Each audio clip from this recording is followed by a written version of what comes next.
Hello mga ka-tasty! Welcome sa aking channel, and for today's video ay gagawa tayo ng mango jelly salad. Para sa ating written ingredients and costing, please check description box. Gagamit ako dito ng 24 grams or 1 sachet ng Menu Magic mango chunks at tutunawin natin ito sa tubig hanggang sa ma-dissolve na yung powder.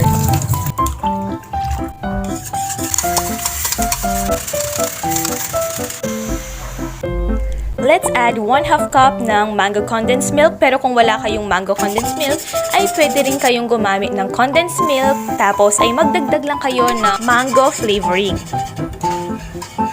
Kapag kumulo na siya for 1 minute, i-transfer natin sa dalawang container. I-poke lang natin yung mga bubbles and let it rest until firm.